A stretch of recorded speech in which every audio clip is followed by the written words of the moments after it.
Words as such C. Good evening, Ka. Thank you. And is Madam Josie Speaker, we can begin. Is Josie FM in the meeting?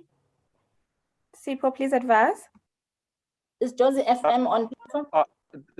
No, they're not in yet. They'll be joining in there. I think they're just wrapping up 2 adverts before they come into the show. But Okay, I think let's start, Madam.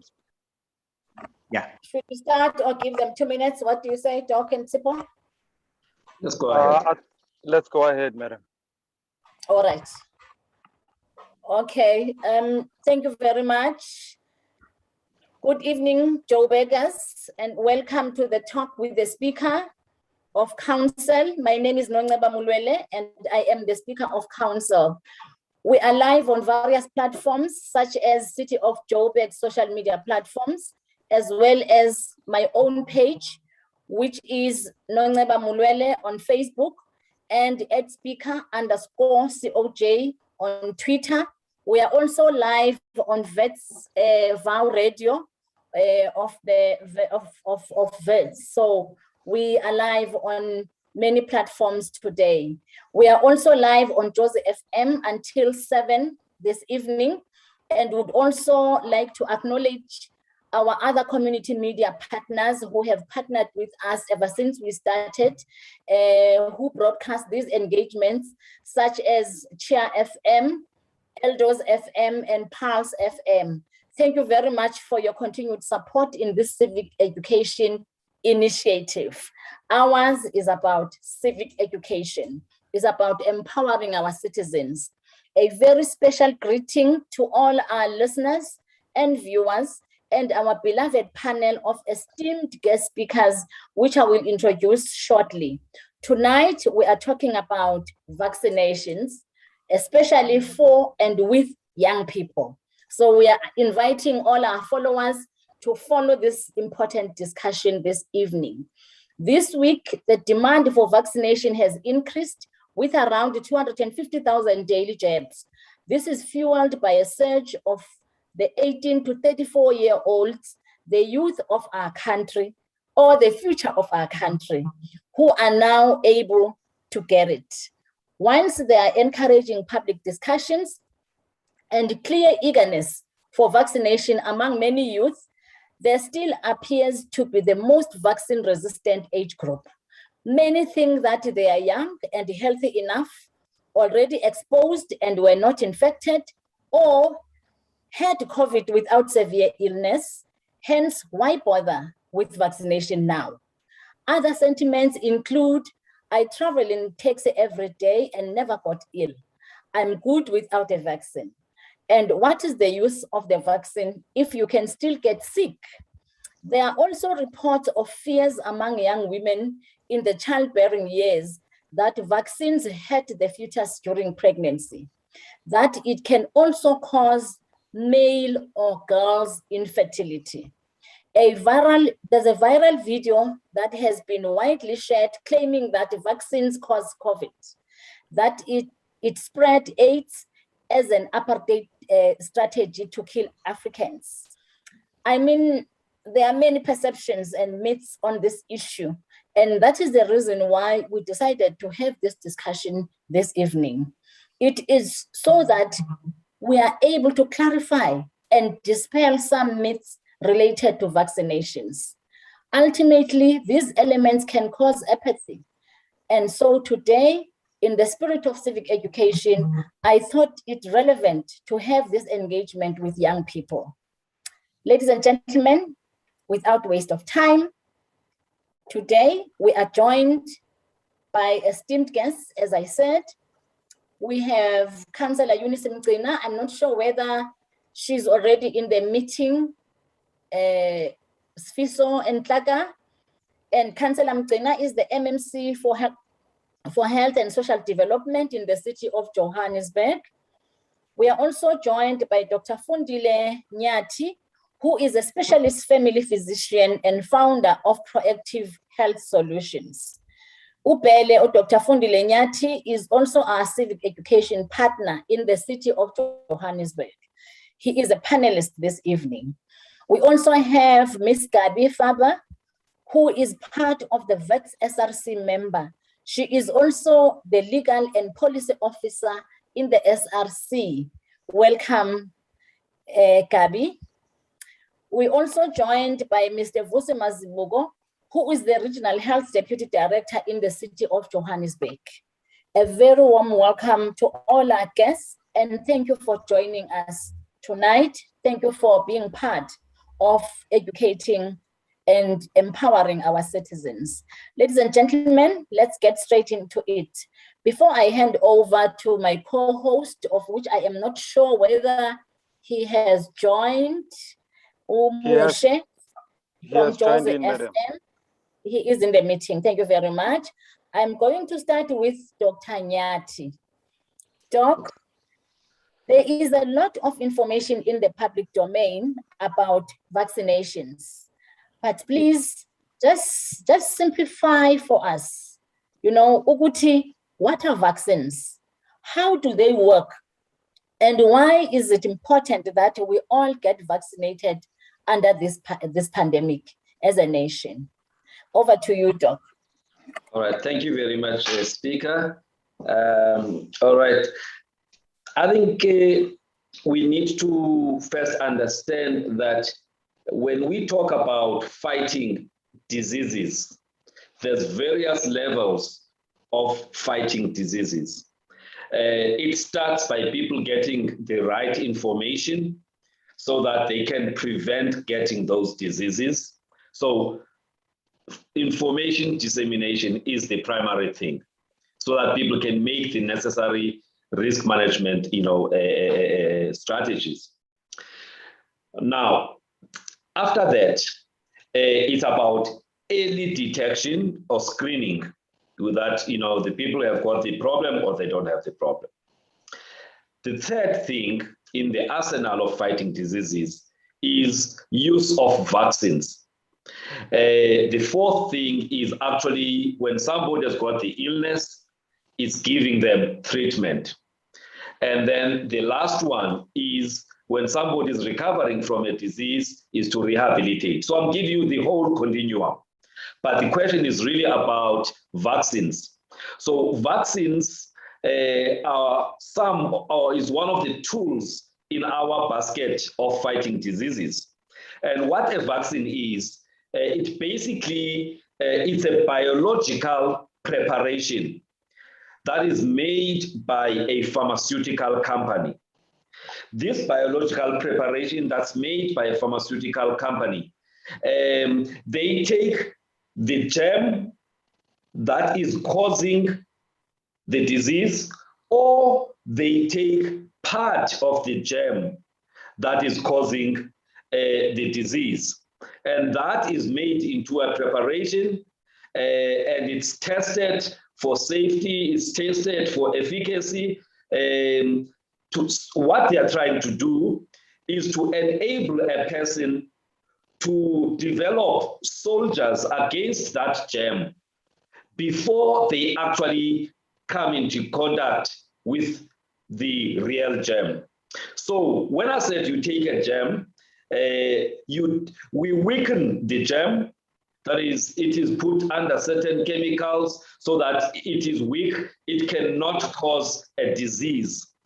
All right, so that's what we call live attenuated vaccine. Or it is actually killed. All right, so, but when we give it to your body, whether it's weakened or it is killed, your body does not know that this thing is weakened or it has been killed. It goes and produces soldiers against that particular germ, so that when the real germ, live germ, comes, you already have soldiers that will shoot that germ on sight. Sometimes we then take pieces of the germ, proteins from the germ, and we make them into a vaccine. And again, the body will not know that that piece or protein that we took from the germ is not the whole germ. It will produce soldiers as if it has conducted the whole germ. And so when the real germ comes, you are ready to fight it. The fourth one is we take things that are produced by the germ, some toxins that are produced by the germ, we make vaccines with that. Again, the body will not know that this is a toxin from a germ. It produces soldiers as if you've met the germ. Those are the four broad types. So when we come to COVID-19, therefore, we don't use whether a live germ, I'm talking about the ones that are approved in South Africa, we don't use a live germ or a dead germ. What we use proteins from the feet of the germ, which are called spike proteins. And we then use different technologies taking that spike protein, and through that then is made to be a vaccine. And a vaccine is a living thing, like I said, it's a biological preparation. It cannot coexist with a microchip or any other thing or metal or anything that is funny like that. So to summarize, Speaker, a vaccine is an artificial preparation that is made by a pharmaceutical company making use of either a full germ that has been weakened or killed, or proteins of the germ, or products of the germ. But when it comes to COVID-19, we only in South Africa are using vaccines that are coming from the proteins of the feet of the germ. That is for the Pfizer vaccine and also for the J&J vaccine. The technologies used between the two are slightly different. The J&J vaccine, they take another weak virus called the adenovirus, and on top of that, they put, the spike protein. Whilst on the Pfizer one, they use a new technology that's called mRNA, which basically they take information from the RNA of the virus, and they actually use that to teach your own body cells to produce something that's like a spike protein. And when your body picks up that spike protein thingy, it produces soldiers. So broadly, it's about getting to have a defense against a germ that we have not yet met, so that when the real germ comes, you are ready to fight it. Thank you. All right, that is Dr. Fundile Nyati giving us a background and an understanding of vaccines, and he gave us a clear understanding there. Of course, we'll proceed. Joseph and family members who've just joined us. This is the Civic Education Initiative that is led by the Speaker of Council, or Councillor Nongceba Mulela. Of course, we have a list of panelists. I'm just going to quickly talk to Gabriela. She's the Vets SRC Legal and Policy Officer. Gabriela, welcome to this program, but also maybe you can also share some of your observations around challenges and views on how young people can be encouraged to get vaccinated. Can you kindly unmute yourself, please, Gabriela? That's it. I just want to say thank you so much for hosting us as Vets SRC, and we're very excited to be engaging the Speaker of Johannesburg, the MMCs, and all other stakeholders on this very important topic. I think what's definitely needs to be made clear is that, as the Speaker of Johannesburg said, that youth don't want to get vaccinated. And I think if we look at this, what is the main contributor is the lack of education. We're looking at a country where there is such a negative perception, one, to vaccinations. Two, we must also remember and appreciate that South Africa heavily is reliant on traditional medicine, and that's where their main confidence lies. And so we often think, okay, now just because it's a vaccine for COVID, now everyone's going to automatically accept this and want to take it. But that is not the case, and we're seeing that very much with youth. Youth also, I think another reason why they are so scared to get the vaccine is because we have our futures. We have our futures at stake more than any other category of the vaccines. We have many years, many experiences, which we still need to go through. And, you know, because there is research on this vaccine, but it's not youth friendly. No one wants to read through huge theses or articles. They want quick facts, some sense of security and understanding that this is not going to ruin our futures, that is not going to put us at risk. More than that, as youth, we want to go out, we want to live our lives, and we often be the kind of people that we think of the now. And during COVID, we've also seen that many youth don't go by the regulations of COVID because we want to go partying, we want to be with our friends, we want to socialize, we want to have a normal life. And so much of that has been compromised because of COVID. So here comes the issue of we don't, so to say, mind necessarily risking getting COVID because we want to have fun. And as youth, we're nervous that going and having the vaccine is going to be another thing which threatens our likelihood of going and enjoying life. Whether, you know, that even might be affecting fertility or affecting our menstruation or mental health or so many things. And I think what we need to understand is we have to educate the youth. And we have to push the narrative of, guys, we want to live our lives as Wits students. So many Wits students haven't experienced Wits. We've experienced sitting on a laptop, which is not the Wits experience. We haven't experienced, there's been so many struggles of mental health at Wits because people aren't socializing, people aren't making friends. So they're coming from all these rural areas and coming and sitting in front of a laptop. And we're not getting the best education that we deserve. We're not getting the experience of our youth years because of COVID. And we need to advocate to youth that if we want our lives to go back to normal, then we have to be vaccinated. Me personally, from an experience, I have 2 autoimmune diseases. I have ulcerative colitis and rheumatoid arthritis. And last year, when we were in one of the peaks of COVID, I was going out and I wasn't caring, and I went and I was with friends and socializing and partying. And what happened was I landed up getting COVID. And I landed up giving COVID to a large amount of my Jewish community because I will admit now I was irresponsible. And I landed up getting really sick. I was in hospital in ICU with me and my mom. She also landed up in ICU. I was on oxygen. I had to self-isolate for 19 days, and it was really bad. And I understand now that, yes, I was irresponsible. But now we need to understand as youth is that in order to, before we thought that the only way to live our life is to risk the fact that we might get COVID. But we overlooked that risk because we wanted to have fun and we wanted to move on from this pandemic.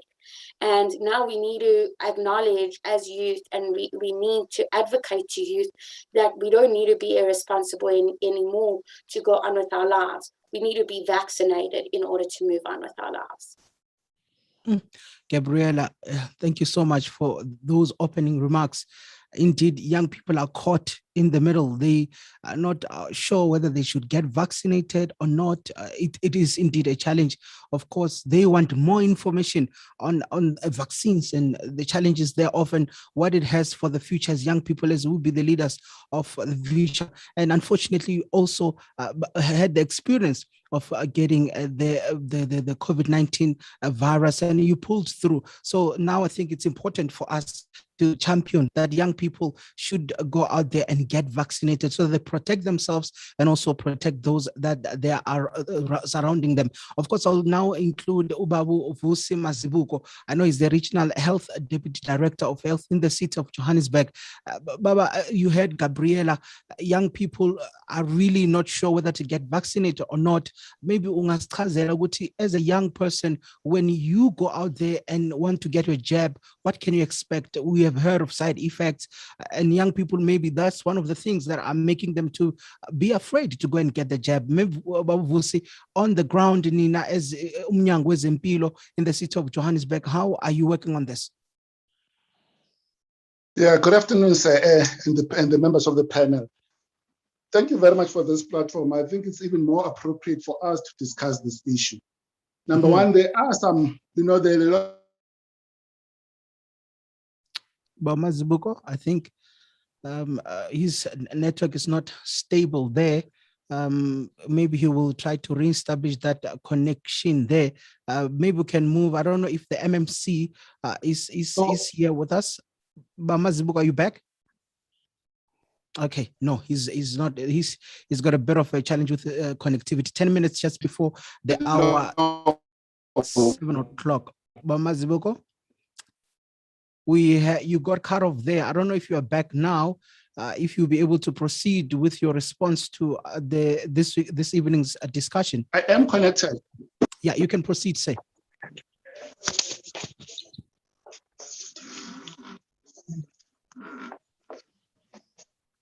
But Mazibuko, you can proceed. I see now, I think I'm able to hear you on the background. You can proceed with your response.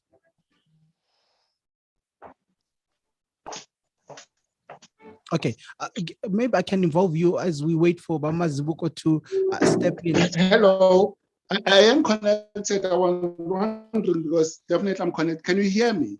I can hear you now, so you can proceed. Yeah, thank you very much. I wanted, just sorry for that inconvenience. I just wanted to respond to the question that has been posed. I said, first and foremost, can I just take this opportunity to really appreciate and thank the Speaker of the City of Johannesburg for awarding us this platform where we need to discuss about the vaccines.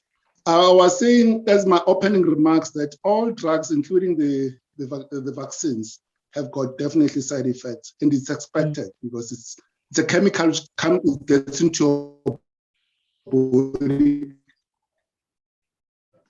Okay, no. Then there are side effects to that effect.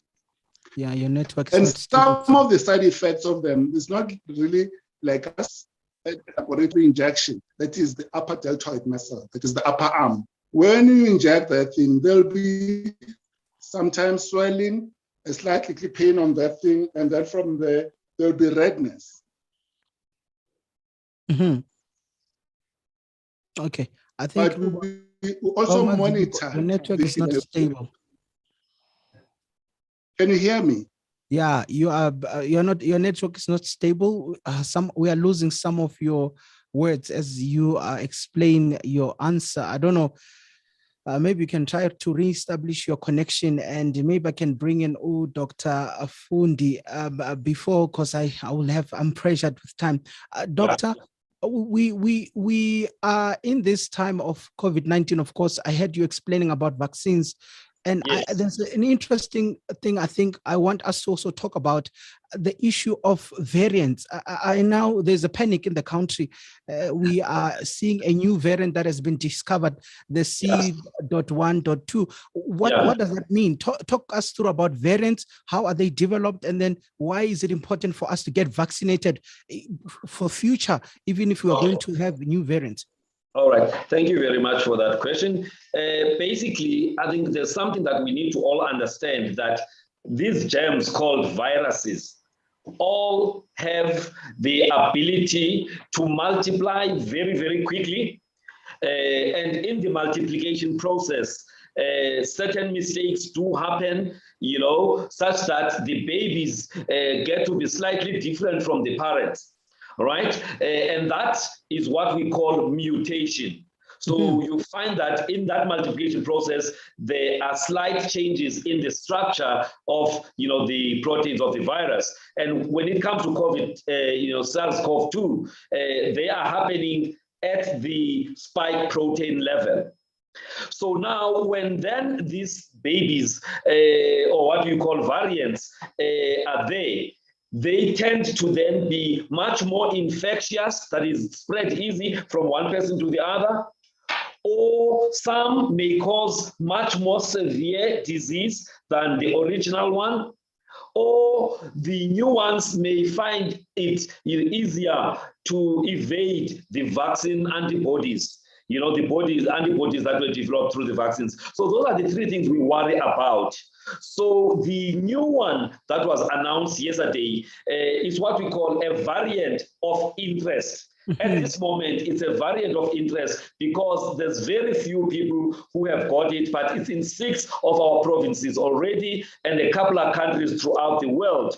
But it has not really shown itself to be a major problem. So what we are still dealing with now is the Delta variant that was first discovered in India, because that one is 60% much more faster, or in terms of transmission.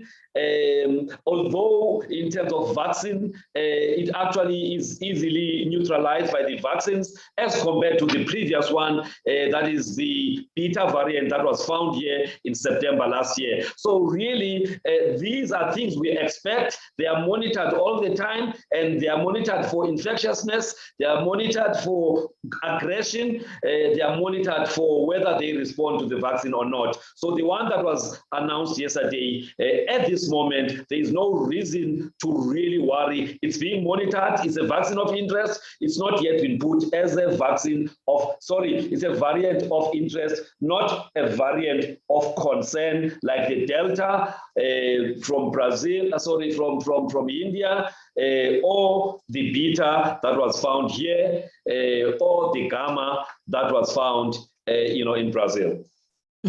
Thank you so much, Doc, for that explanation. I'm not sure if about Mazibuko, his line is stable, so that we can engage him now, because I know that he was trying to engage with us, unfortunately, because of his network. But Mazibuko, you were still explaining yourself with regards to the work that you're doing as the city of Johannesburg, as we were speaking about the side effects that after young people get the jab. Maybe I wanted us to talk about that, on what is it that they must expect, and also while you're at it, what is it that the city is doing to encourage or to reach out to young people to get the jab, as we know that they're future leaders?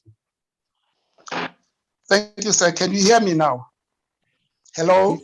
Yes, I can hear you. No, thanks. I was just talking to the issue of the side effects, which sometimes people, they use them as a deterrent.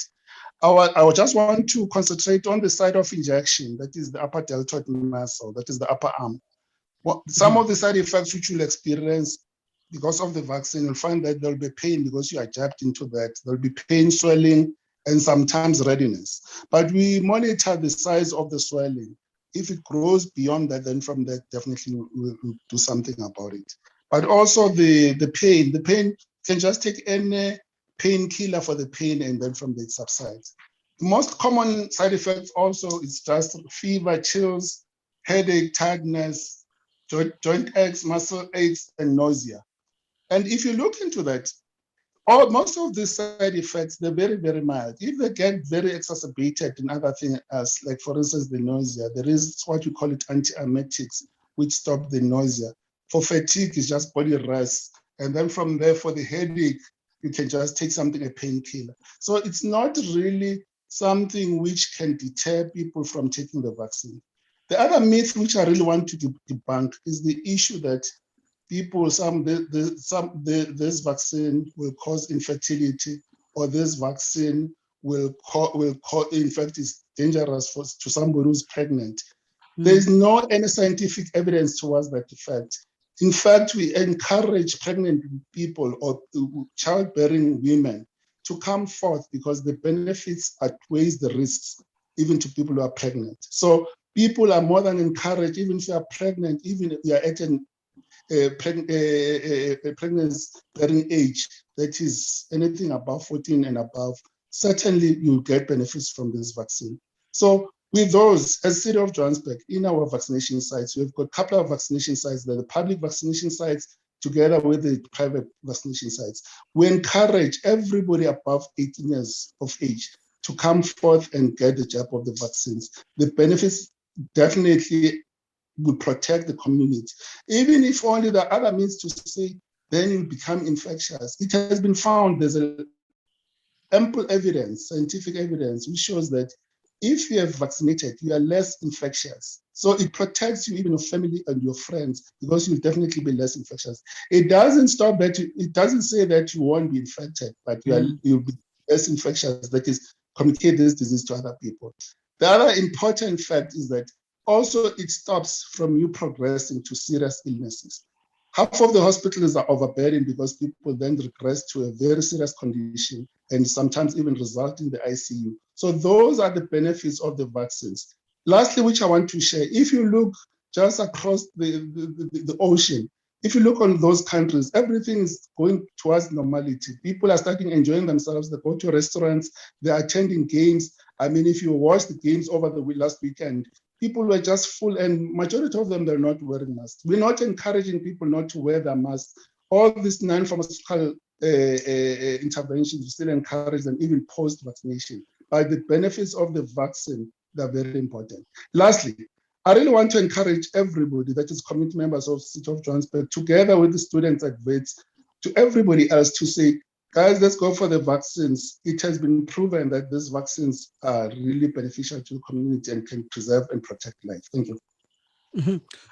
Before I leave this session for this evening, Dr. Fundi, I just want to also include you again, the importance of what we call herd immunity or population immunity. What is that, and why is it important for a country like us to reach what we call herd immunity or population immunity?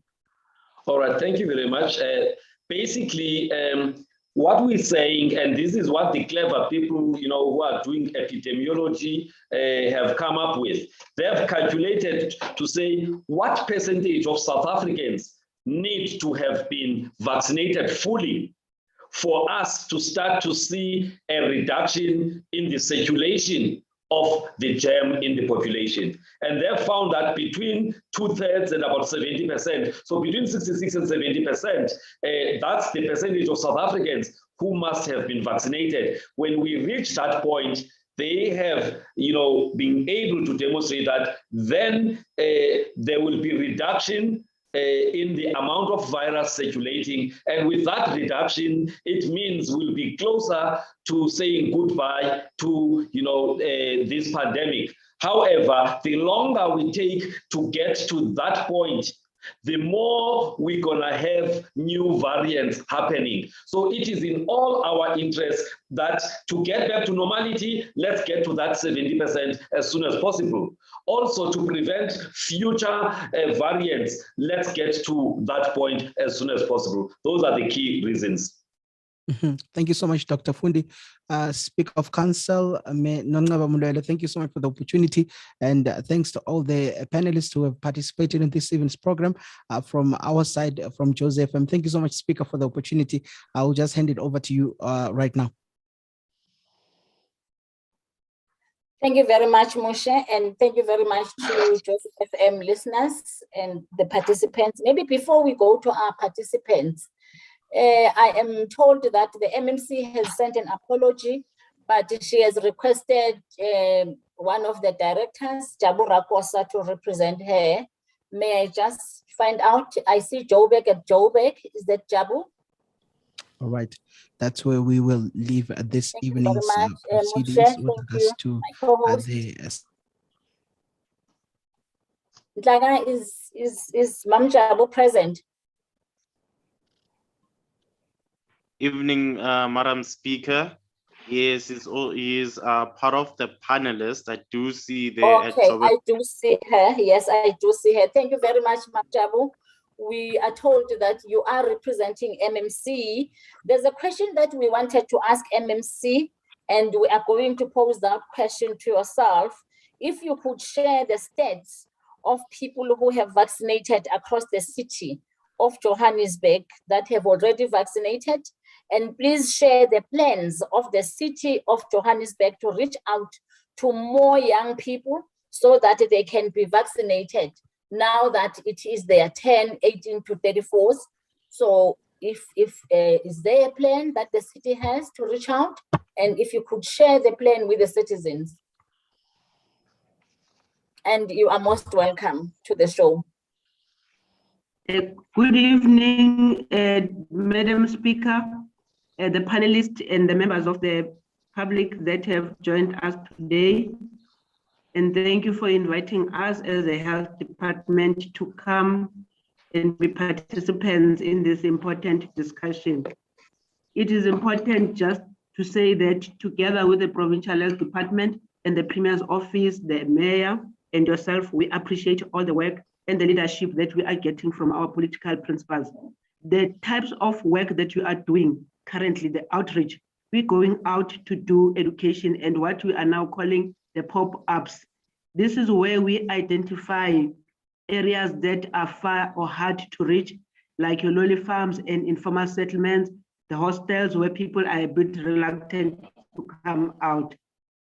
This is what we're targeting now during the week or Saturdays and Sundays that we go there in large numbers. We do a lot of community mobilization with the ward councillors so that people are educated and encouraged to vaccinate. So with the pop-ups, we are going there and we give the people the once-off, which is the J&J vaccine. So we actually are going out to the people, and this is what the Premier is always emphasizing. Let's go out, let's get to the people. Although it's difficult, I think, with the young people, but we've got a number of partners that are also working with us. I think at VETS, Netcare is already there to assist and encourage the young people to vaccinate. We're printing posters, pamphlets, and giving this out. Our group com is also assisting us to put messages out around exactly what the vaccine is, what are the side effects, and how people can actually mitigate around some of those side effects. But most importantly, I just want to say, while I have this opportunity, that when we take medication, it's important that people understand how our bodies react to medication is going to be different from person to person. Some people might have no side effects, others will be mild side effects, some of them might be severe, but it's just a natural body's response. It doesn't mean that you are necessarily sick, it's just the body adjusting to the chemical that has been injected or that you might have ingested. So this is a normal body reaction. We are also establishing vaccination sites and trying to reach the different corners of the city where we have non-medical vaccination sites. Then we've got what we call medical vaccination sites, which you will find in your community health centers like Shawelo. This is where we call this a medical site. The others are where we've requested in the halls that you call the non-medical site. But we are also using all opportunities that we have, where, for an example, we have the launch of the local business forum launch in Meadowlands on the fire tomorrow. We have been invited there. So these are the types of platforms that we would like to be invited and capitalize on those opportunities and those types of partnerships. The other day we had a partnership with SAPC, and then on Friday, Saturday, and Sunday, we've got a partnership with ENCA as well. At Maponya, we'll be reaching out to the communities through that medium, but also we'll be mobilizing on the ground as well. But we've got our politicians that are very, very active on the ground that are working with us in the Office of the Premier, through the Intergovernmental Relations Office is also working on those. I think just around the issue of the young people, at the moment, challenge that we are having around the young people is that with the current numbers that we are looking at, we found that for the female young people, they're about 5% in terms of the numbers that are vaccinated. Although we are being congratulated that we've made a lot of progress, like the 1 million people that are vaccinated. Of that, 5% female young people and about 4% young males. And this for us is a major, major concern.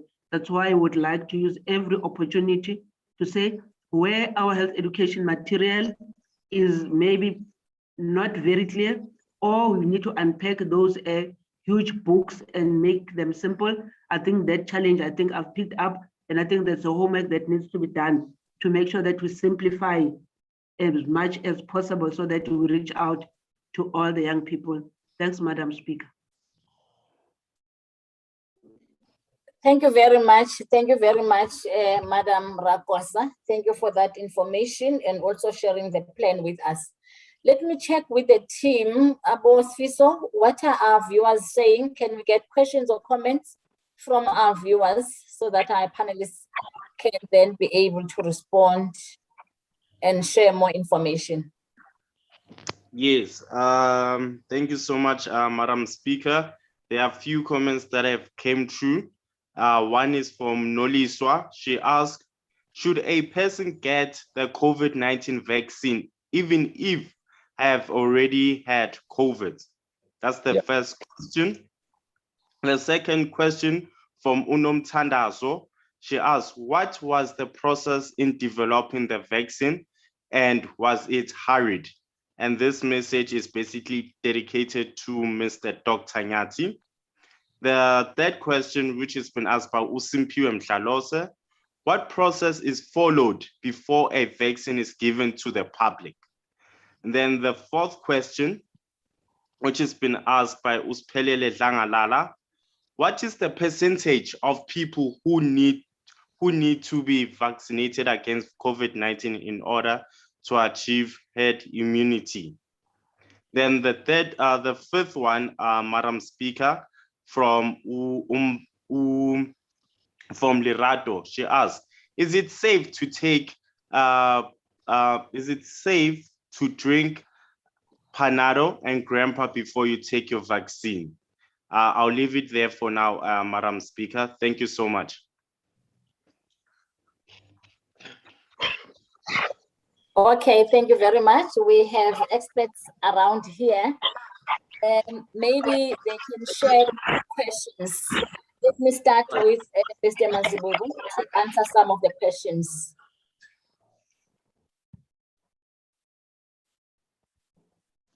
Thank you, Madam Speaker. I think I'll respond to the questions of, is it safe to take Panado or aspirin before the vaccination? Certainly, there's no need of you taking that. I think Jabura Kosa alluded to the fact that we respond differently. But if in the event that you have got pain and it's unbearable pain, then you can take an analgesic or a painkiller. So to answer you, definitely after, not pre the vaccination. I think also there was a question raised about what percentage, what we call it community immunity, and also what we call the herd immunity. There's a range of that, from 70% and above, 2/3. Dr. Fundile really alluded to that, 70%, which is plus or minus 40 million in South Africa. That is, people need to be vaccinated to have that herd immunity. The other questions, I'll leave them to the other members of the panel. Thank you, Madam Speaker. Okay. Okay.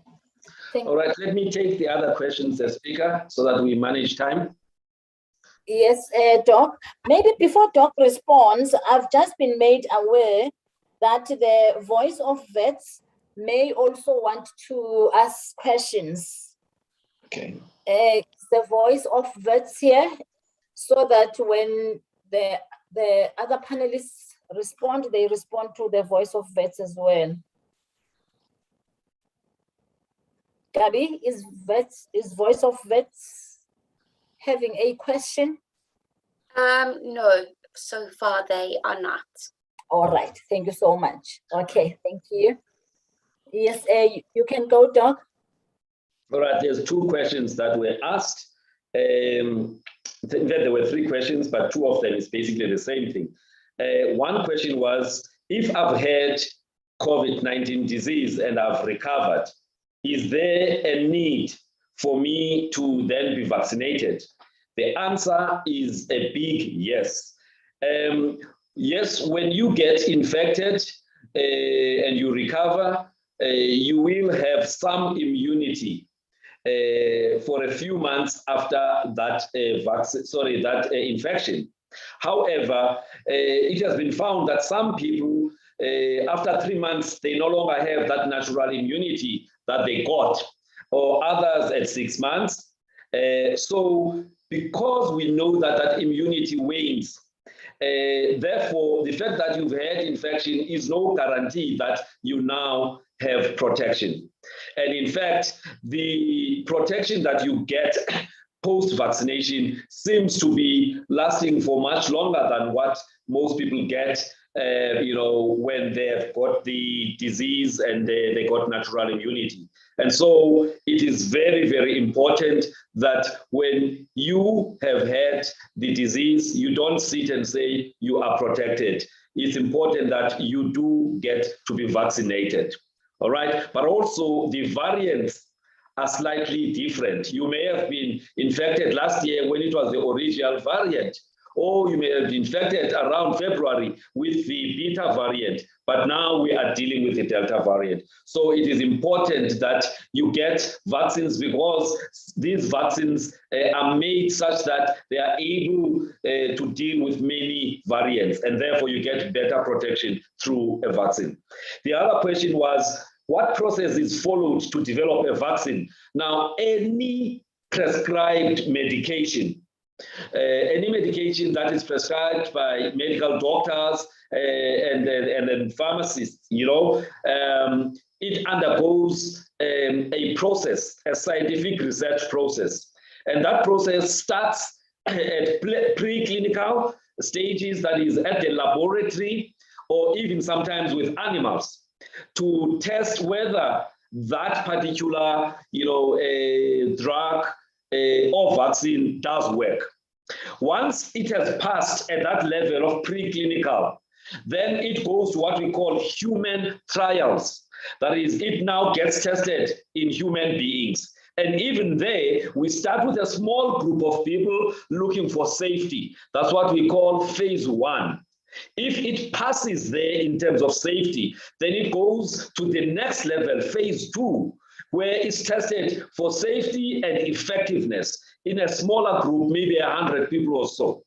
And if it passes that second phase, then it's taken to a much larger group of people in multiple sites across the world, for example, or across the country. And there we're talking of thousands of people. And so if it passes there, both in terms of safety and effectiveness, then it's only then that the regulators of medicines in the various countries will then license it for use in human beings. If the results do not show safety or do not show effectiveness, then they will not be approved or licensed. And the licensing is twofold. It could be for emergency use, all right, or it can be fully licensed. Up until last week, all vaccines were licensed for emergency use. For example, the FDA in America, the EMA in Europe, SAPRA in South Africa, it was for emergency use. But last week in America, FDA now approved the Pfizer as the first of the vaccines to actually get full licensing, which means now it can be available for commercial use as well. So that is the process. And then there's a phase 4. Even when people are now getting to use that particular agent or here the vaccine, there is ongoing monitoring of the side effects and effectiveness.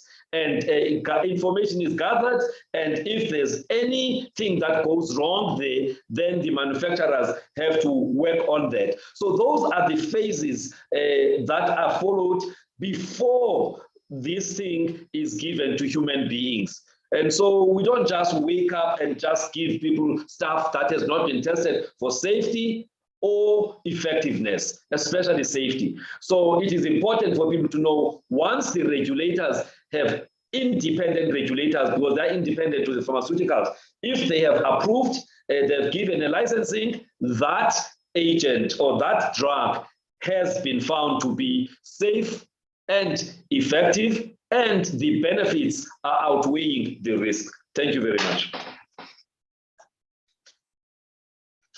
Doc. Maybe before I call Gabi on the platform, and I see there are questions on the chat group.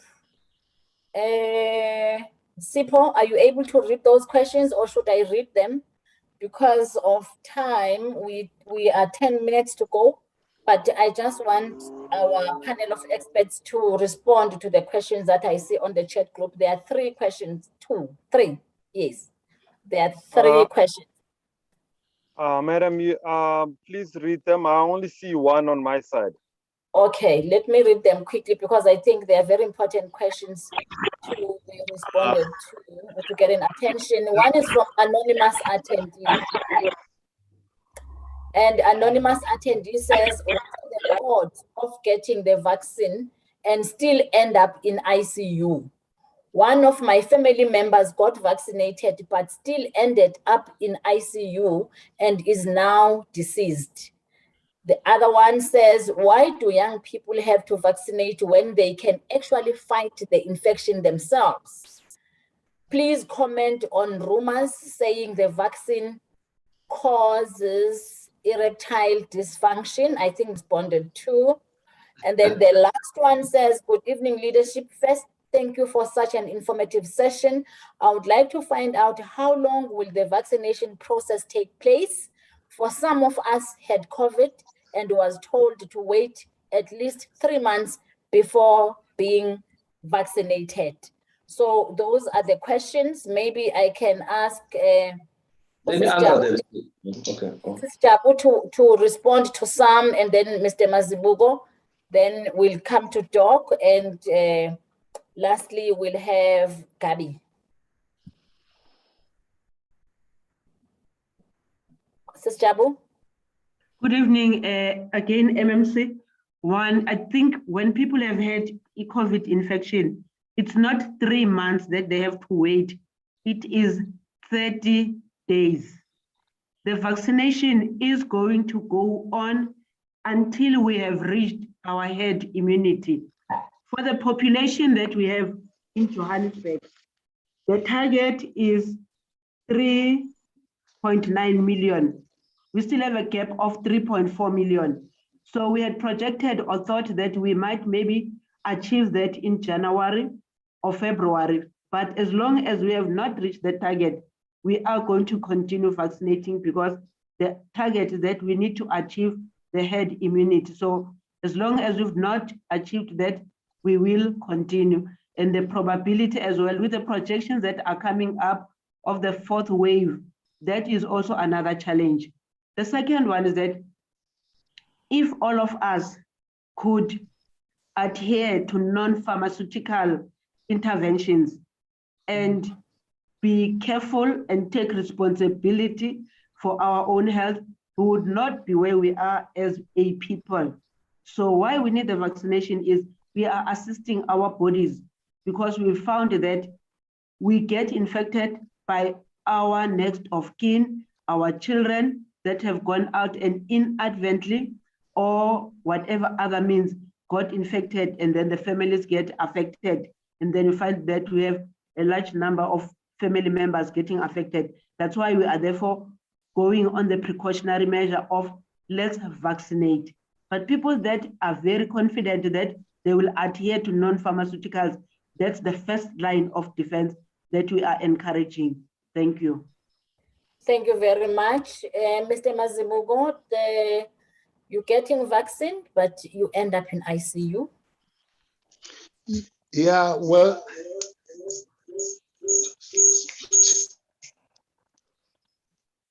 just as a response to that, just today, the South Africa Health Regulatory, the regulating body in South Africa actually made a statement. It said, that is their statement to say, so far in South Africa, there's no person who has been documented who has died as a result of the vaccine. So if it happens, like for instance, it's what we call it pharmacovigilance. I think Dr. Nyati actually alluded to that. When the vaccines are being administered, they are being monitored. So if somebody ends up in the ICU, I don't know the reasons or the causes, what would have happened there, and I'm not in a position to really comment on that. But if only due to vaccines, either being vaccine-induced or what, currently the evidence we do have in South Africa is that there's no documented case which can be linked to the vaccines, and it's being said by the regulatory body. The other question which was raised by the member of the public is regarding the erectile dysfunction. Again, that's another myth which needs to be debunked. it has got nothing whatsoever to do with potence and what importance this vaccine. So please, I'm just urging the public, even the students at VET, because these are our people who should be advocating for the very same vaccines, to say their colleagues and their peers, they should tell them, because there's a lot of misinformation going out there, and they are what we call it vaccination vexers, who are actually going around spreading unfounded facts about these things. In fact, they're not even facts, they're myths. So there's nothing of that nature. And in all these things, these are backed by scientific evidence. All the vaccines and the medicines are backed up by that. I think Dr. Nyati alluded with all the clinical trials from phase 1 to phase 3. These are the things which are backed by scientific evidence. Thank you.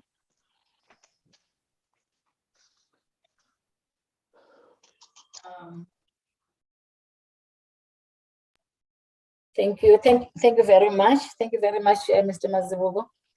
Dr. Nyati. Thanks. All right. Please include the why should young people vaccinate if they can fight the infection themselves? All right, thank you. Let me answer. Let me start with that one. I think at the beginning of this pandemic, when we were looking at trends elsewhere in the world, what was found then was that less than 2%, of the people who had COVID were under the age of 20. So it gave an impression that if you are younger, you have a much better way of fighting this thing. But since then to now, especially with the Beta variant and now the Delta variant, the issue of age it really doesn't play much of a role anymore. In fact, we've seen kids as young as 6 dying from COVID.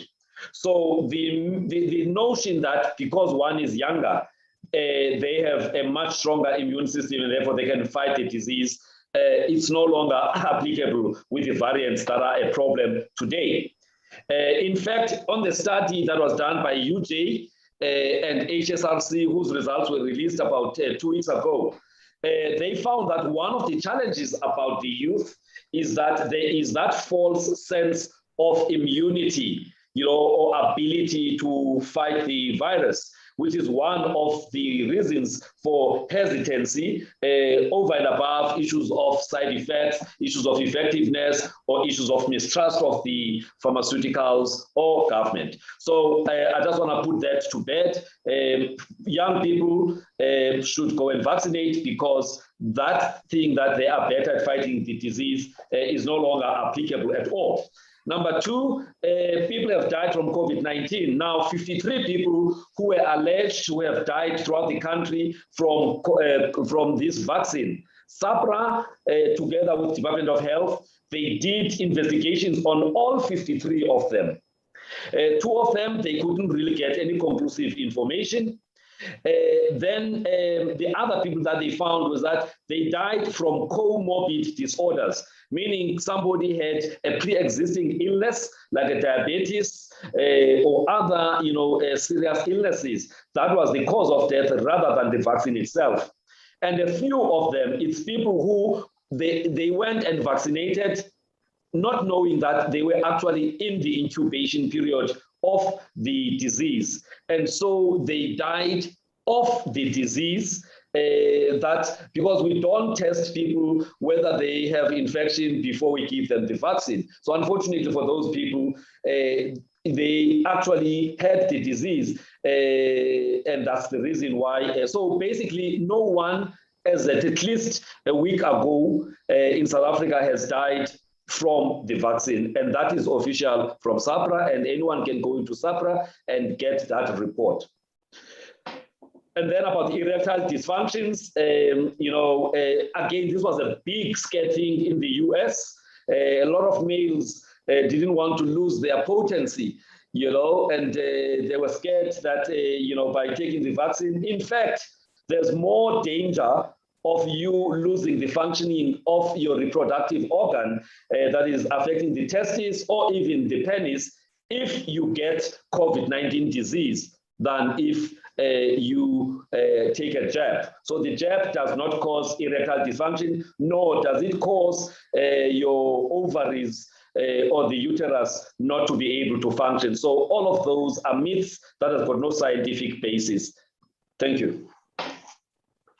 Thank you very much. Thank you very much to you, Doc. Let me go to Gabby, as you are also doing your parting shot. I'm also going to go back to my panelists just to do their parting shots and their last message to our communities.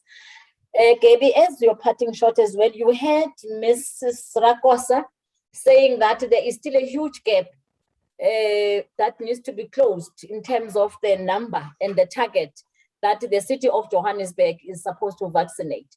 So what is it? How could the vets students assist in at least closing this gap and reaching out to as many young people as possible for them to go out and vaccinate, and also whatever you would want to say to your community at vets and other young people in our city? If you could just come in there. Thank you, Speaker, and thank you, panelists. I think with regards to what vets can do, I think we need to maybe switch it around. And my question to you guys and the panelists, to the city, to the MMC is, how are you guys going to attract the youth to get vaccinated? Because currently, if you, even today, for example, as the legal and policy officer, someone sent me a message saying, are there going to be any legal implications if I don't want to vaccinate? That we can't expect the VIT students to be the ones advocating for vaccination when it's these same VIT students who do not want to, who don't feel comfortable to vaccinate. So some suggestions that I would do is that we make vaccinating as easily accessible to students as possible. That would include setting up multiple mobile sites, vaccination sites on each campus. We have medical campus, education campus, and main campus, that we go into residences, the internal residences on campus and the external residences off campus, where there are students also there from UJ, from CJC, and we go into all residences. And then we also do promotions, because students like, we have to talk to the reality of things, of students like free things and like to have fun. So we need to engage in looking at creative programs to motivate students to get it, whether it be maybe free access in certain things, or getting all different ways to say, guys, look, if you vaccinate yourself, it means that you're giving to the community of our country. And so we are giving you this from the community to say thank you for vaccinating. Somewhat of promotional ideas. And yet it might seem to older people as a ridiculous thing to do, to reward someone for vaccinating. But this is the only way we're going to get it. This is the only way. Youth do not, I can strongly say, youth do not want to vaccinate, and we can give all the education we have. We can talk until we blue in the face. Youth don't want to hear it. Youth want to have fun. Youth don't want to risk their having fun. And so we need to switch the narrative, be creative about switching the narrative, and make vaccination appealing to the youth. And target this community with youth ideas. Too often there are,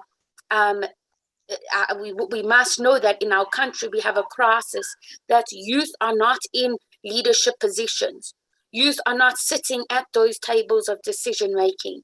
And we need to include not only just with big things like policies, but youth need to be at those decision making tables in every decision that we make as a country, including the vaccine. We can't have older people giving solutions to younger people. We need youth solutions to youth problems. We need youth talking to youth. We need the youth voice represented in all forms of governance and all forms of policy decision making. Because if the elderly and the ones in power are not going to bring the youth to the table, then we are going to have the problem of youth making their own table. And this will be often misdirected. Yes, we have our ambition. Yes, we have our ideas and our militancy. But sometimes we need your experience and your wisdom and your knowledge. And so as opposed to having two separate tables constantly, where we have the youth against the governing structures, I plead to you that bring the youth to the governing structures and make us part of your decisions, so that we can build a better country, a vaccinated country, and move forward through this COVID pandemic. Thank you. Thank you very much. So the young voice has spoken on behalf of the young voices. Let me go to Mrs. Rakosa. Mrs. Rakosa, you've heard Gabby says vaccination should be appealing to young people or to the youth, and also the mobile sites. Some weeks ago, I was with the MMC as well as the mayor, and I saw that the city does have mobile sites. So is there any plan for these mobile sites to reach out to the tertiary institutions as per Gabi's appeal? Mamu Rakosa. Thank you very much, Madam Speaker, and to the voice of the young people.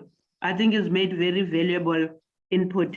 I think, thank you for your initiative that we started this, but I think after this, we also need to have formal engagements with the youth structures from the university, the SRCs, so that they are a definite participant in our decision-making structures. We share their plans, whatever way we're going to be putting these mobiles, it is with them. The messaging that we've developed, we can share with them and they can advise exactly, what would work with them. But to started this, I think outside this meeting, we definitely need to concretize these engagements. So where we have command councils at council level, how can we engage the SRCs to sit with us, and at the health department where the decisions are being made?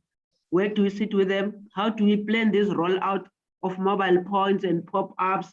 We need to engage with them so that they can assist us on the ground level to do the messaging and the social mobilization. Thanks, Madam Speaker.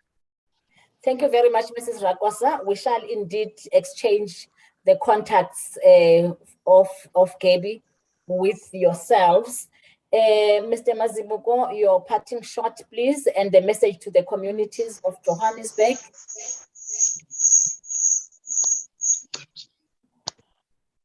Thank you, Madam Speaker. I think my parting shot is thank you very much for this platform. And it's more encouraging when we get the voice from the academics and the youth at universities.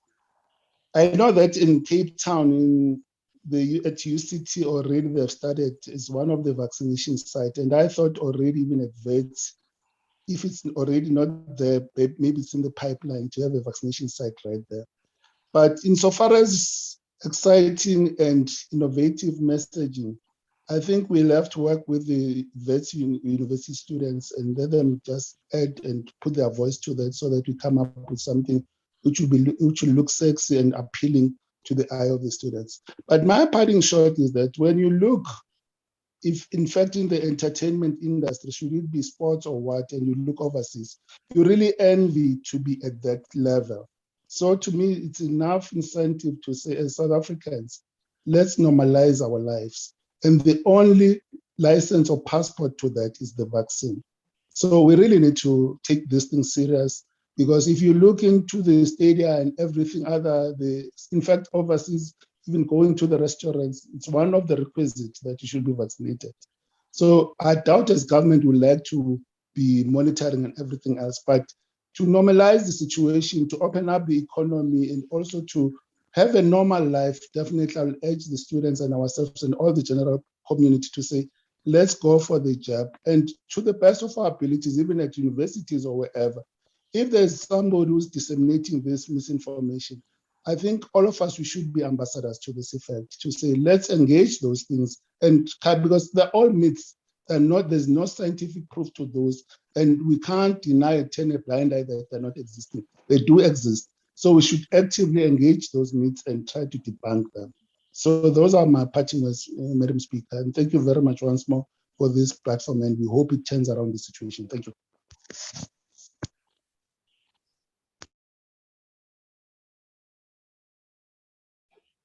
Thank you very much, Mr. Mazibuko, and thank you very much for your parting shots.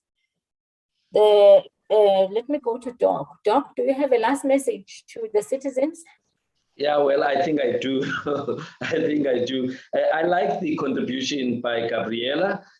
I like the energy, the militancy, and also, the fact that they want people who will think out of the box in terms of what needs to be done and work with the youth. So I fully agree with her. For example, at this moment, the age that she belongs to is what we call the TikTok group. These are the guys where they want to be accessed, quick messaging, to the point, no long speeches and all of that.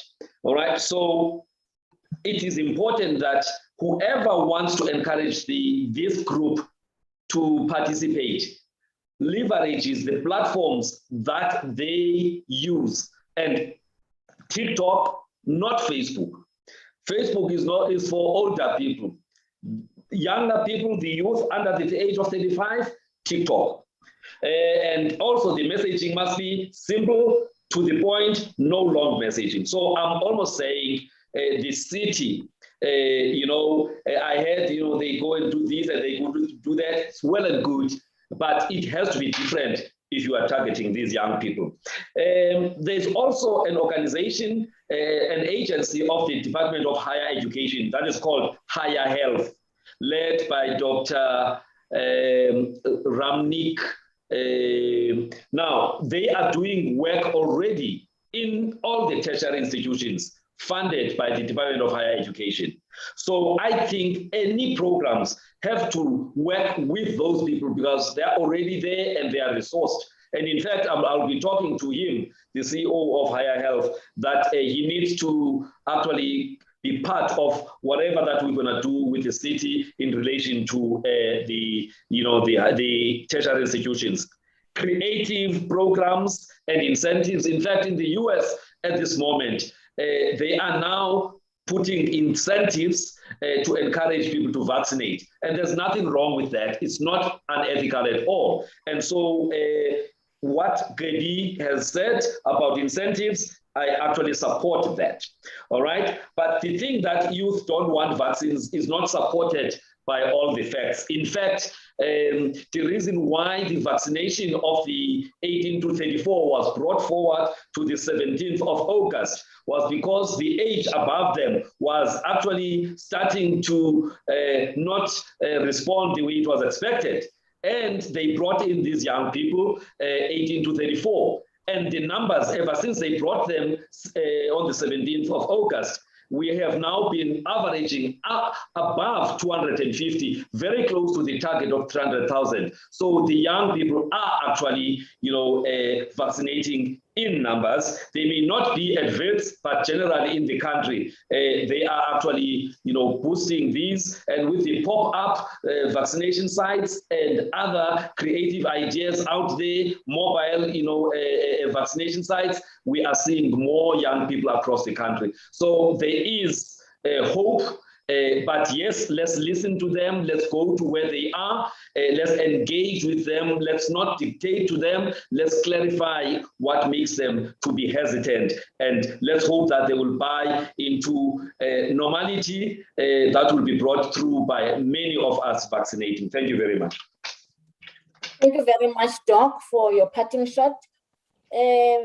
To the citizens of Johannesburg and our listeners, what I'm taking out of this discussion this evening is that, one, no one has died because of vaccine, and it is proven that no one has died because of vaccine. Two, there are mobile pop-ups. There need to be a collaboration with the students and young people in the city, and we shall indeed exchange the numbers with the Department of Health in our city. And so vaccination should be appealing to young people. That also I'm taking with me. And And all the questions that were there and the myths, I think they have been responded to. But the gap, we have to close the gap. We have to encourage citizens to go and vaccinate. Time is the enemy. We have to wrap up. And as I wrap up, I would like to thank everyone. Thank you very much for your contributions. I know that we may all be experiencing COVID fatigue, given that we have been dealing with this pandemic since March last year. So it's over a year now. But I wish to encourage us to hang in there. Let us continue to do the right things, such as masking up and keeping our social distance and sanitizing. Let us do all the non-scientific measures as outlined by our specialists this evening. Let us continue having these conversations so that we dispel misinformation. I think that is very important for me. Thank you very much to all my guests this evening. Dr. Nyati, thank you very much. And you are always with us every Wednesday. Thank you very much to you, Gabriela, as well as the Voice of Vets who have participated this evening. Thank you very much to Mr. Mazibugo for sharing the information, and thank you very much for your participation. Thank you to Mrs. Rakosa. We really appreciate the information you have shared this evening with our communities, and also send our appreciation to the MMC for having sent you, even if she could not make it this evening. Let us continue having these discussions and empower our citizens, and also dispel the misinformation that is out there, because there are people really who don't visit these vaccination sites because of misinformation. So we really have to talk about this every day without tire. Thank you to all our viewers and listeners. And we thank you for your contribution tonight, and those who have written questions and comments. Thank you very much to yourself for having participated. Let us work together so that we can go back to living our best lives sooner rather than later. There was an example that was made, I think, by Mr. Mazibugo of the country, where they are even no longer wearing masks because the nation has been vaccinated. So let us also work towards that. I'm not saying you don't have to wear masks if you are vaccinated. However, let us vaccinate. Let's meet again next week, Wednesday, same time, same place. Thank you very much. Have a good evening. Thank you, Madam Speaker. Thank you, Doc. Thank you, everybody. Thank you, Madam Speaker, and the panelists. Thank you to all the workers. Thank you very much to everybody who have worked behind the scenes. Thank you, Madam. Thank you, Madam Speaker. Good night. Thank you, Madam Speaker. Good night. Good night.